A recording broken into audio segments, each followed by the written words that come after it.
I was stirring honey into my tea when the phone rang. Private number. I almost let it go to voicemail, but something made me pick up. Ms. Hartley? A man's voice. This is Kyle from Everfirst Mortgage, just following up on the missed payment for the 16th Avenue property. I blinked. I'm sorry, what property? The silence on his end stretched. The house you're co-listed on with a Marissa Hartley? My heart dropped. Marissa. My sister. I pulled the phone from my ear and checked the call log, the number, the timestamp, everything. This wasn't a scam, I whispered. There must be a mistake. I don't own a house. He read off the address. The street name sounded vaguely familiar. Then it hit me. It was the townhouse Marissa had shown off at Thanksgiving last year, the one she said her boyfriend's uncle helped her finance. The guy on the phone kept talking, something about late fees and credit risk, but I wasn't listening anymore. My hands had gone cold. I hadn't signed anything. I hadn't even been there. When the call ended, I sat in my living room staring at nothing, replaying every family dinner, every casual comment. Had I ever agreed to anything? No, never. But I remembered something now, back in March when I'd gone home for Dad's birthday. I'd left my tote bag in the kitchen while setting the table. Inside it, my tax folder, my signature sheet. They wouldn't. They couldn't. But I already knew they had. The next morning, I walked into Everfirst Mortgage wearing my work heels and my calmest face. Behind the glass partition, a cheerful woman named Lacey pulled up the file. Yep, you're listed as co-borrower, signed and dated March 18th. That's your signature, right? She turned the monitor toward me. My name was there. Slanted, precise, almost perfect, but not perfect enough. The Y was curled too high, and they'd forgotten I don't abbreviate my middle name on legal documents. It was a forgery, a good one, probably scanned from something I'd signed. In another life. I asked her, can I see the full file? She hesitated. You're on the loan, so yes. It took 20 minutes and a legal pad to piece together the chain of events. The house was purchased under Marissa's name, but the mortgage included a co-signer, me, added retroactively via supplemental paperwork. A notary had signed off on it, a name I didn't recognize, Reginald Sharp. I took a photo of the document, the notary stamp, the date.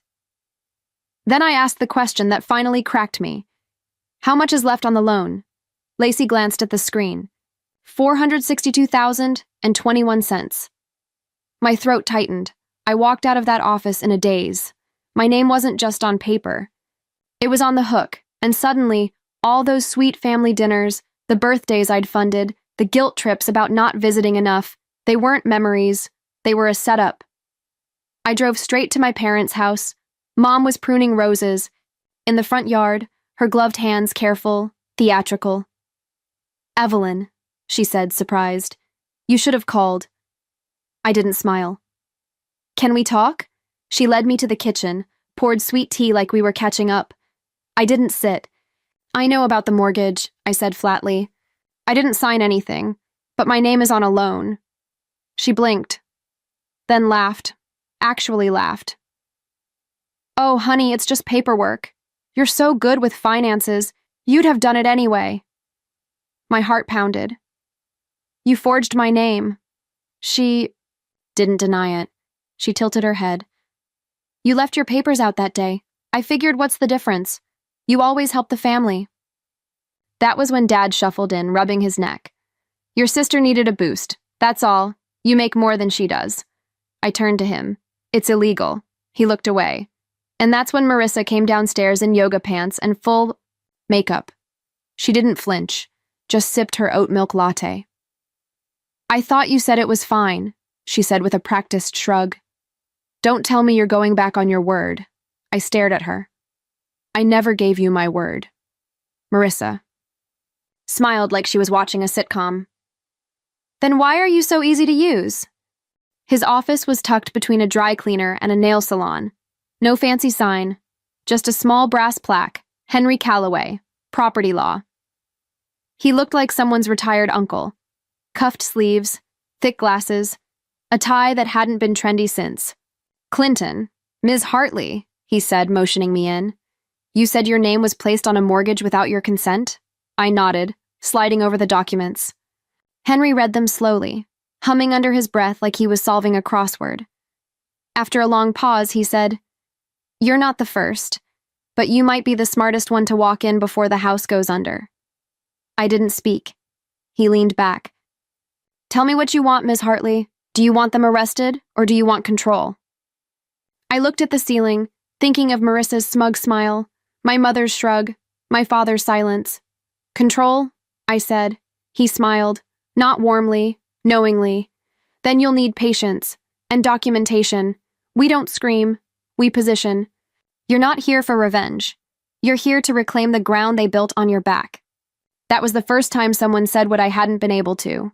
They didn't mistakenly drag me into their mess. They counted on me being too loyal to fight back. Henry slid a legal pad across the desk. "Let's begin." The plan wasn't loud. It didn't involve screaming matches or front porch ultimatums. It started with paperwork. The same weapon they used against me. Henry filed a quitclaim deed withdrawal to sever my liability, but only after we ran a full title trace. That's when we discovered something curious. The loan hadn't been sold off. The bank still held it, and their patience was wearing thin, which made them negotiable. With Henry guiding every step, I opened a private holding trust, Granite Elm LLC, and made an offer to the bank. We'd buy out the mortgage at a reduced balance in cash. Quietly, no noise. No headlines, no names, just clean closure. Within 2 weeks, the lender accepted, and just like that, the debt was mine. But the house was not. Not yet. On paper, Granite Elm LLC was just another investment firm picking up distressed property. To my family, nothing had changed, but in reality, the trap had already sprung. Marissa had defaulted on 2 payments. She had no idea her loan had been reassigned, and no clue that her new creditor was me. Henry looked over the final document and tapped the signature line. "Want to use a different name?" he asked. I shook my head. "No, let them see it when it matters." Because this time, I wasn't cleaning up the mess. I was preparing the consequences. I didn't call them, I didn't warn them, I simply waited. Marissa missed a 3rd payment, the grace period ended, and then quietly, a notice of default was issued from Granite Elm LLC with my signature on it. That same week, Mom texted me a photo of a charcuterie board from some wine brunch and added, "Wish you were here." I stared at it for a full minute. The woman who forged my name was now pretending we were best friends. So I replied with a smiley face and archived the thread, just in case I needed it later. Then it began. On a Thursday afternoon, I got a voicemail from Marissa. No greeting, just, "Hey, something's wrong with the loan company. I think it got sold or something. Can you check on your end?" I didn't respond. Next came the email from my father, a clumsy, formal thing like he was writing a manager. "Evelyn, if you happen to know anything about the recent changes in the mortgage company, please advise. We're concerned it may affect our refinancing." Our refinancing? I forwarded it to Henry and poured myself tea. By the time the notice to cure or vacate arrived on their doorstep, my mother finally called, voice thin, brittle, rehearsed. "We just need some time," she said. I let the silence stretch before I replied, "Did you need time before signing my name, or after?" She tried to cry. I didn't flinch. "This isn't personal, Evelyn. You're still family." "No," I said gently. "I'm a creditor." That weekend, I received a group email from Marissa's real estate agent. She was trying to list the house, my collateral, without knowing the deed had conditions attached. The sale fell through in 48 hours. Then came the final insult. Lorraine invited me to a family dinner. Said it was to clear the air. I replied, "Sure, I'll bring dessert." What I was really bringing, ownership, and a notary waiting just outside in a parked car, ready for signatures that actually mattered. The dining room smelled like rosemary chicken in desperation. Lorraine had pulled out the good china. The wine glasses were polished. Candles flickered like it was Thanksgiving. But the energy was off. Dad barely looked at me. Marissa's smile was too tight, her eyes bouncing between me and her phone. The only thing louder than the forks scraping porcelain was the silence between sentences. I waited until the plates were cleared. Then I pulled a thin manila envelope from my bag and placed it on the table between the salt and pepper shakers. "What's this?" Lorraine asked, too casually. "Updated documents," I said. "For the house." Marissa didn't touch it. Her fingers curled around her wine glass like it was a life raft. Dad opened it, scanned the first page. His lips moved as he read. Lorraine's voice dropped an octave. "What is this, Evelyn?" "Purchase documents," I said. "I own the debt, which means I own the lien, which means you have 30 days to vacate or pay in full." Marissa laughed, high, brittle. "You wouldn't. You can't." I looked her dead in the eyes. "I already did." She stood, knocking her chair back. "This is a betrayal." I didn't blink. "No, this is what you signed up for. I just signed it better," they shouted. Dad mumbled something about family. Lorraine whispered that I was cruel. I stood, pushed, in my chair, and placed a foil-wrapped box on the counter. "Here's dessert, peach cobbler, the one you used to say I made too sweet." Then I turned to leave. Outside, the notary sat waiting in a black sedan, engine running, and for the first time in months, I smiled. I was halfway to the door when Marissa hissed, "You always thought you were better than us." I turned back, slowly. "No, I thought I was useful to you." And I was. Lorraine stood, arms crossed, her pearls tight against her neck. "We're your parents. We did what we had to do." "To me," I said. "Not for me." I walked to the buffet, picked up the folder they hadn't even touched. "Let me simplify it. You have 3 options. 1, pay back the full mortgage to my LLC. 2, vacate within 30 days. 3, contest it in court, which I assure you won't go well. I have the notary logs, the forged signature overlays, and call recordings." Dad tried to speak, but I held up a hand. "This isn't a debate. It's a transaction." Marissa lunged for the folder like she could undo it with her bare hands. "You can't do this to me. I have a career. People follow me." "Then tell them the truth," I said. "Tell them how you stole your sister's name to fund your curated lifestyle." Silence, the kind that hums. I reached into my purse, pulled out a fresh contract and placed it flat on the table. "Option 4, I said. "Sign this voluntary transfer and I'll allow you to rent the guest suite, at market rate. No credit checks, no cosigners." Marissa stared at it like it might bite her. Lorraine's hands trembled. Dad was the one who finally asked, "Why are you doing this?" I met his eyes. "Because you all thought I wouldn't. You banked on my silence, on my sense of duty, on the fact that I'd rather protect the family name than protect myself." I leaned forward. "You used my name like it was disposable. Now it's the only name on the deed." The notary knocked once on the door. I opened it, nodded, and he stepped inside, briefcase in hand. Lorraine looked ill. Marissa fled to the hallway, muttering curses. Dad just sat down, slowly, like gravity had doubled. The notary laid out the documents. "Who's signing first?" he asked. I looked around. No one moved. I slid the papers back into the envelope and handed them to him. "They'll call you when they're ready," I said. "But they won't. Not yet." And then I walked out, heels tapping across the hardwood, like a gavel. The next morning, I sent a single email. Subject line, "Final filing, Granite Elm LLC attachments, digital copies of the foreclosure filing, proof of ownership transfer, audio clips, and notarized statements." Within 24 hours, Henry forwarded me a message from the county office confirming the property lien had been transferred in full, under my name. No loopholes, no appeals. No more pretending. Later that week, I got a call from a local journalist. "Ms. Hartley, we're doing a piece on fraudulent real estate filings. Your case is being cited in a training seminar." I declined the interview. This wasn't a public battle. It was a surgical strike. The kind of justice you don't need applause for. Marissa, meanwhile, posted a vague Instagram story about being betrayed by someone who never understood legacy.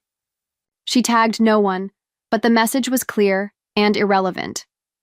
I didn't argue, I didn't explain, I just kept everything, PDFs, voice memos, screen recordings, in a folder on a password-protected drive titled Insurance.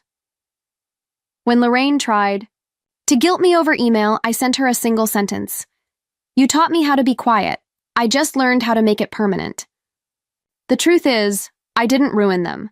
I let them self-destruct, with the help of a paper trail they signed themselves into. 3 weeks later, the house sat empty. They didn't fight the eviction. They didn't respond to the final notice. They just vanished. Marissa moved into a rental 2 towns over. Lorraine went silent. Dad never called, and I didn't chase any of them. Instead, I called Henry and gave him new instructions. We were renaming the trust. Granite Elm LLC would now operate under a new legal name, Lena Hartley Foundation, after my grandmother, the one my mother erased from family photos, the one who taught me how to balance a checkbook and hide emergency cash in her bra, the one they never spoke of because she refused to be obedient. Now, every dollar of rental income from that house would go into a scholarship fund for first-generation women in finance. Evelyn Hartley, the dependable one, the boring sister, the woman they thought would never fight back, had just turned their betrayal into a tax-deductible legacy. That was fair value to me, not revenge, not spite, reallocation. They took my signature and used it like it was nothing. I turned that nothing into equity, in both property and principal. And as I locked the front door of the house one last time, I didn't feel victorious. I felt balanced, like a ledger closed without debt. I didn't host a celebration. There was no champagne, no post on social media, no big reveal. Instead, I moved into a smaller home in a quiet neighborhood. A fixer-upper, nothing fancy. Just mine.